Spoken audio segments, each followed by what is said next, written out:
ถ้าตื่นแล้วก็ฟังได้ดีถ้ายังนอนอยู่บนสลีที่นอนอย่างใดฟังก็ถึงฟังได้กลางวันกลางคืนตอนเช้าฟังได้ทั้งนั้นธรรมะญาติโยมฟังได้ทุกโอกาสเวลาถ้ามีฟังอาตมาภาพต้องขออนุโมทนาขอบใจต่อญาติต่อโยมทุกท่านทุกคนที่คอยให้กำลังอกกำลังใจทุกเจ้ามาด้วยดีตลอดและทุกเจ้าก็ต้องขออนุโมทนาต่อคุณโยมเจ้าหน้าที่ทุกท่านทุกคนเป็นอย่างมากที่อำนวยความสะดวกและจัดสรรปันเวลาแก่ทุกเจ้าตนนี้ได้นำรายการปกิณกะแห่งธรรมะมาออกอากาศณทางสถานีวิทยุแห่งนี้ต่อไปนี้เราจะไหว้พระรัตนตรัยกล่าวคำนมัสการแล้วก็สวดพระรัตนตรัยคือพระพุทธพระธรรมพระสงฆ์เป็นสรณะที่พึ่งสวดยะโตหังและโพชฌงคปริตเพื่อถวายเป็นพระพรชัยมงคลแด่สมเด็จพระเจ้าลูกเธอเจ้าฟ้าพัชรกิติยาภาขอให้พระองค์ท่านนั้นได้หายจากอาการพระประชวรการเจ็บไข้ได้ป่วยมีพระสุขภาพพระมัยปกติแข็งแรงดี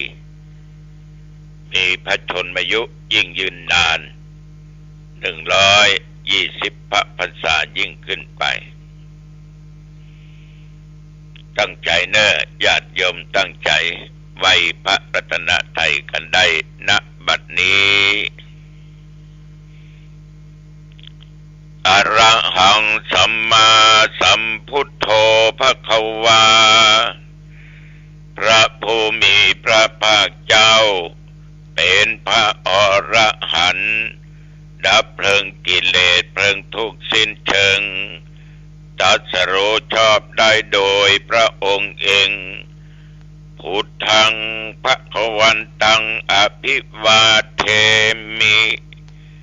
ข้าพเจ้าอภิวาทพระผู้มีพระภาคเจ้าผู้รู้ผู้ตื่นผู้เบิกบาน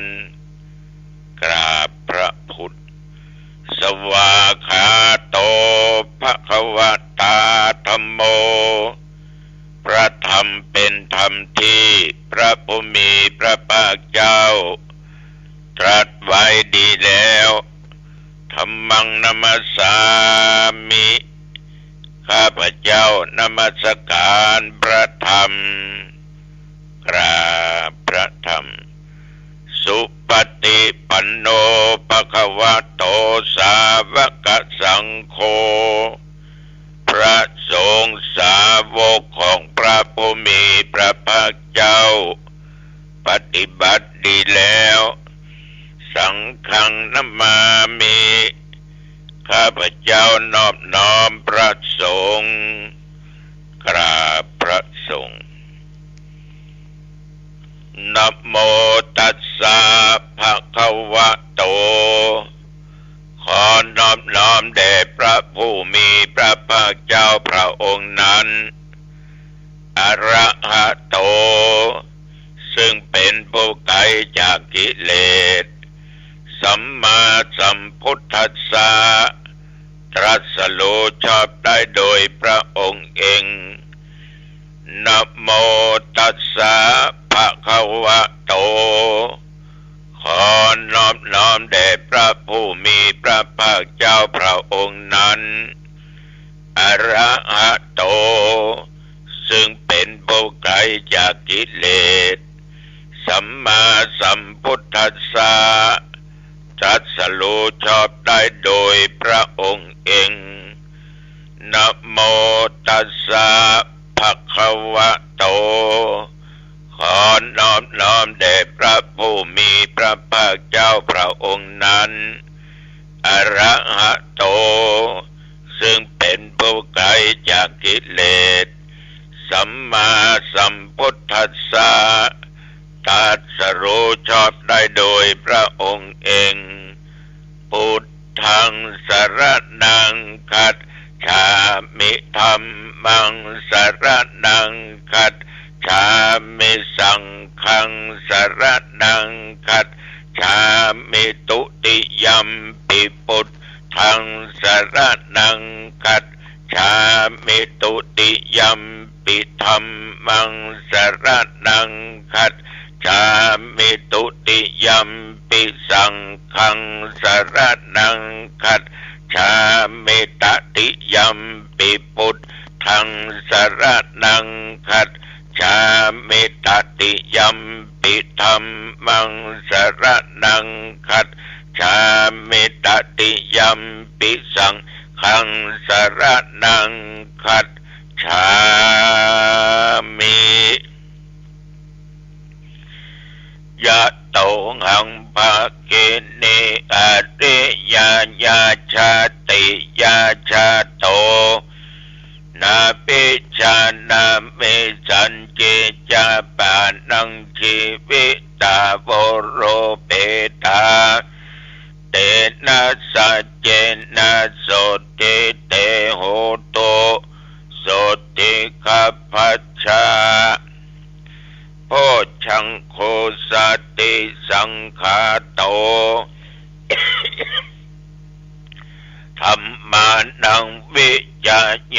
ตถาวิริยัมปิติปัสสัทธิโพชังคาจะตถาปะเรสัมมาตุเปกขโพชังคาสัตเตเตสัพพทัสสินามุนินาสัมมาทัคขาตาภาวิตาภาหุเลกตาสังวัตตันเตอภิญญายานิพพานายะจะโพธิยาเอเตนะสัจจวัชเชนะโสทิเตโหตุสัพพทาเอกัสสมิงสัมมะเยนะโทโมคันลานัญจะกัสสะปังขิลาเนทุขิเตทิสวาโพชังเคสัตตะเทสานิเตจะตังอภินันดิตวาโรคามุจจิงสุตังคะเนเอเตนะสัจจวัชเชนะโสทิเตโหตุสัพพทาเอกทาธัมมะราชาปิเกลัญเยนะปิปิริโตยุนตาเทเลนะตัญเยวะภะนาเปตวานะสาทะรังสัมโมทิตวาจะอาภาธาตัมหาวุฒาสิธานะโสเอเตนะสัจจวัชเชนะโสทิเตโหตุสัพพทาปะหินาเตจะอาภาธาตินนันนัมปิมะเยสินังมัคคาอัตตะกิเลสาวะปัตตานุปติธัมมะตังเอเตนะสัจจวัชเชนะโสทิเตโหตุสัพพทาภวตุสัพพมังคะลังรักขันตุสัพพเทวตาสัพพพุทธานุภาเวนะสัทธาโสทิภวันตุเตภวตุสัพพมังคะลังรักขันตุสัพพเทวตาสัพพธรรมานุภาเวนะสัทธาโสทิภวัน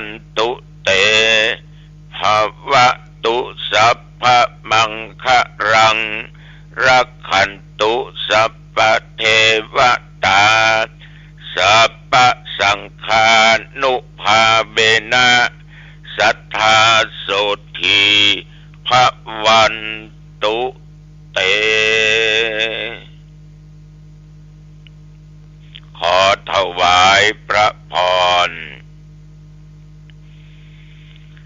กรมอุตุได้ประกาศกล่าวตักเตือนอยู่สม่ำเสมอว่านับตั้งแต่เมื่อตะวันวามาจนถึงตึงปัจจุบันบัดเดี๋ยวนี้แถวบริเวณวัดหนองตองใกล้เคียงบ่มีฝนตกลมก็อยู่ตามปกติอากาศนั้นก็เย็นสบายดีลมสุยอุณหภูมิก็19 องศาบ้านพ่อออกแม่ออกตั้งหลายทั้งเหนือทั้งใต้วันตกวันออกไก่เป็นจะได้พ่องฝนตกก่อนถึงฝนบ่ตกลมบ่แห้งไปเหนือใต้ตกออกนี่ต้องคอยระมัดระวังเนื้อพ่อออกเมื่อวัน2 วันนี้เดินทางไปที่นั่นที่นี่เอาขาปิกหันรถเครื่องเนี่ยไปโจรใส่ท้ายรถเก่งตุ้มเสด็จตกลงไปความประมาทเนี่ยเกิดกับภัยความบอดวายเกิดที่หันเจ็บหันเจ็บนี่กระดูกกระดาวหักกาเสียองค์กะไปเสียชีวิตไปเสียถึงเข้าของคือรถ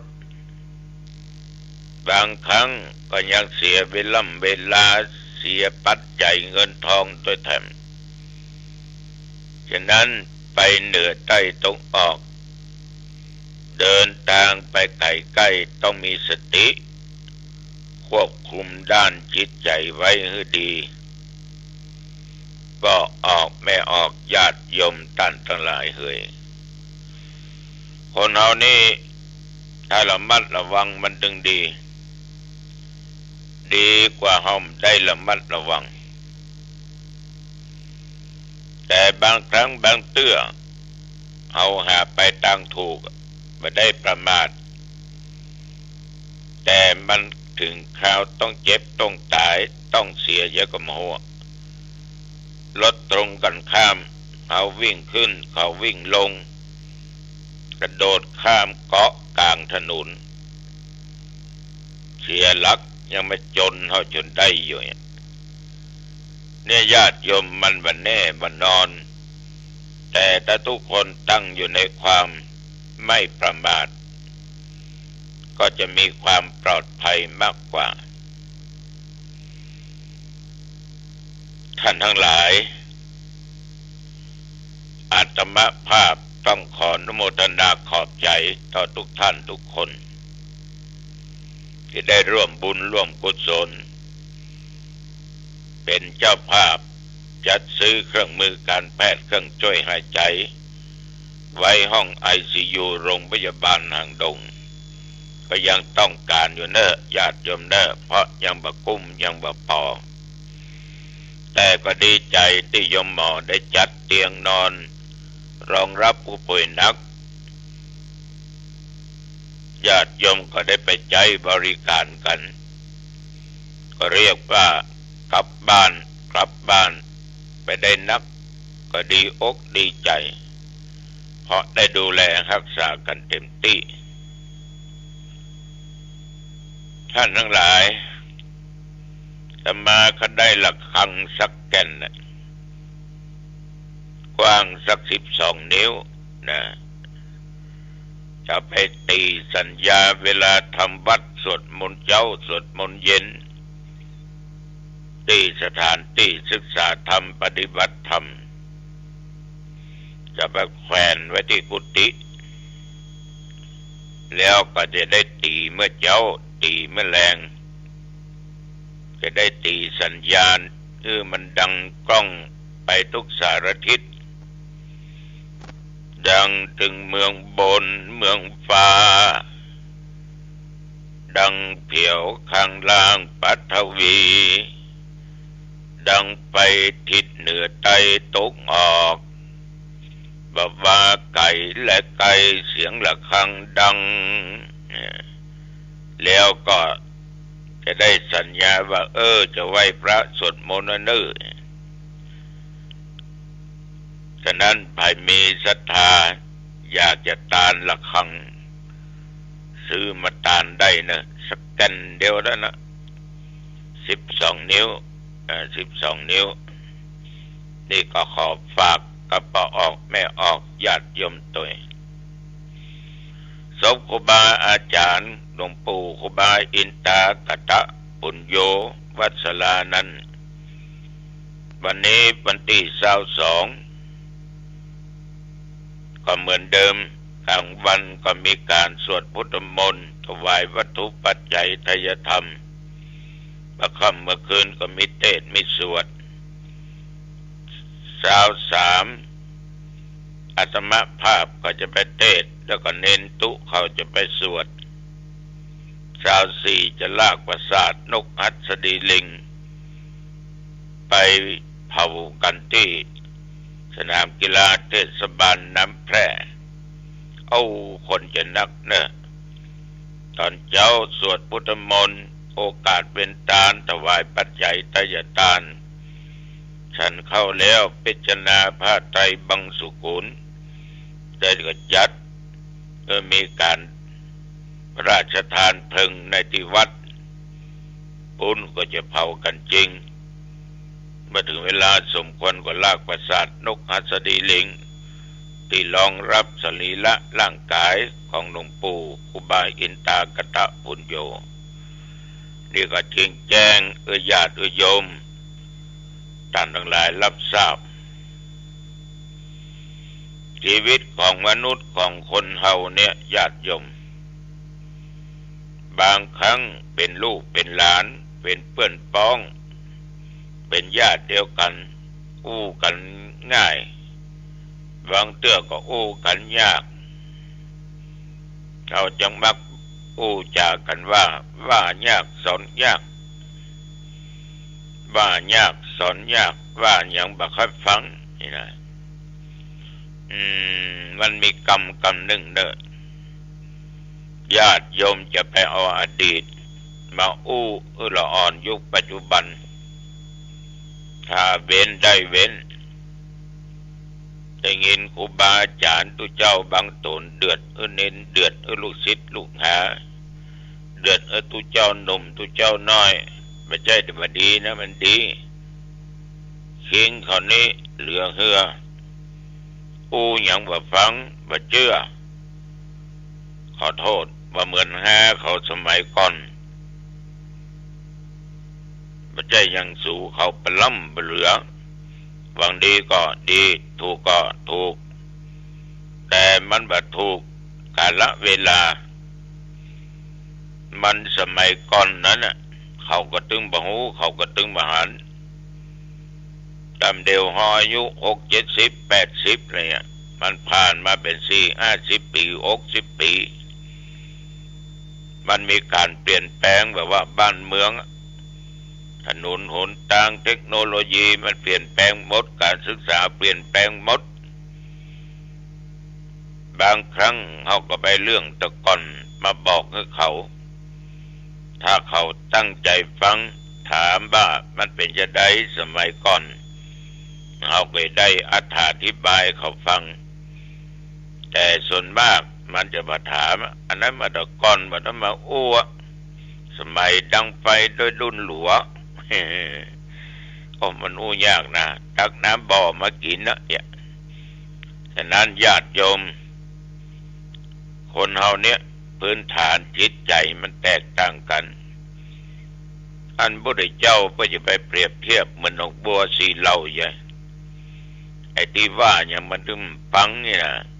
มันถึงอย่างดอกบัวที่มันอยู่ที่ใต้ต้มใต้ขี้เปอะขี้ดินมันนะ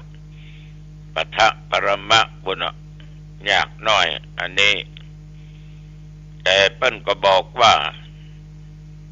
เขาจะเนี่ยอย่างเนี้ยสอนลูกสอนเต้าก็ต้องมีสติจะไปใช้ความโกรธความเกลียดจะไปใช้ความอาฆาตพยาบาทสั่งสอนเขาดัดนิสัยเขานั้นก้อยดัดไปไม่แข็งแข็งไม่หวกไม่หยังก็ยังลมควรเหี่ยก่อนแล้วก็ก้อยดัดก้อยแปงเล็กหนาฮึตึกเตะจะเอางออย่างใดก็ได้ถ้าจ้างยะจ้างทำคนเฮานี่ถ้าเป็นละอ่อนก็ยังแค้นน้อยเหมือนไม้อ่อนมันก็ดัดง่ายไม้แข็งมันก็ดัดยากเพราะมันมีทิฏฐิมีมานะนักขี้ผึ้งเนี่ยญาติโยมถ้ามันอ่อนเอาจะปั้นเป็นหูปมันยังทรงอะไรยังก็ได้ง่ายแต่ถ้ามันแข็งเนี่ยโอ้ยากลำบากจะยากลำบากดิมดีก็แตกไปเยอะฉะนั้นญาติโยมทั้งหลายขี้ผึ้งถ้าอ่อนปั้นสารูปพระก็ได้ปั้นนั้นปั้นนี้ได้หมดแต่คนเฮาถ้าคนไหนคนใดสามารถละทิฏฐิความหันผิดมานะความเห็นแก่ตัวถือเนื้อถือตัวเปิ้นก็สอนง่ายถ้าคนใดตั้งใจฟังก็สามารถลดทิฏฐิลดมานะแล้วก็กลับมาเป็นคนดีได้มีสติได้ฉะนั้นญาติโยมก็ควรว่าเป็นผู้ว่านอนสอนง่ายพ่องก็มีอยู่ในจิตในใจของเฮาพ่องคนว่านอนสอนง่ายเนี่ยมักจะได้สิ่งดีๆนะสิ่งดีๆมาเป็นข้อปฏิบัติมาเป็นข้อปฏิบัติเอาได้ยินเปิ้นบอกเปิ้นกล่าวเปิ้นสั่งเปิ้นสอนเปิ้นอบเปิ้นรมเนี่ยอันนั้นมันบ่ดีดูได้ยินอีพ่อว่าอีแม่ว่าป้าอุ้ยแม่อุ้ยว่าตุนั้นว่ายมคนนั้นว่านี่นะ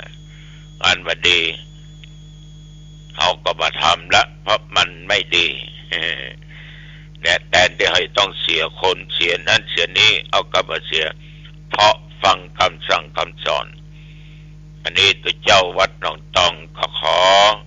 ฝากไว้เป็นข้อคิดสะกิดใจด้วยเนอะอายตานละครังอาตมาภาพก็ได้สักกันนะสัก12 นิ้วเนี่ยเนาะน้อยลำไปก็ตั้ง9 นิ้วขึ้นถึง12 นิ้วอย่าไปจักอย่าไปตีที่สถานที่ศึกษาธรรมปฏิบัติธรรมก็จะให้ตัวเจ้าไปอยู่ก่อนเอาไว้ตีสัญญาทำวัดสวดมนต์กันดังนี่นะมันม่วนเนาะเสียงระฆังนี่นะพอเท่าเก่งพอเท่าเสียงมันใหญ่ฟังมันม่วนอันนั้นไปอยาก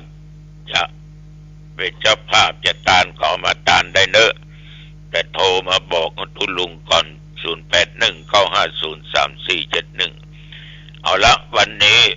จะไปมาเป็นเวลาพอสมควรเนาะอายุวันโนสุขังพะลังพบกันไว้เนอะก็ออกไม่ออกเจริญพรความแก่ปรากฏแล้วนะมันก็จะบอกให้เรารู้แบบนั้นเมื่อเราได้รับพิจารณา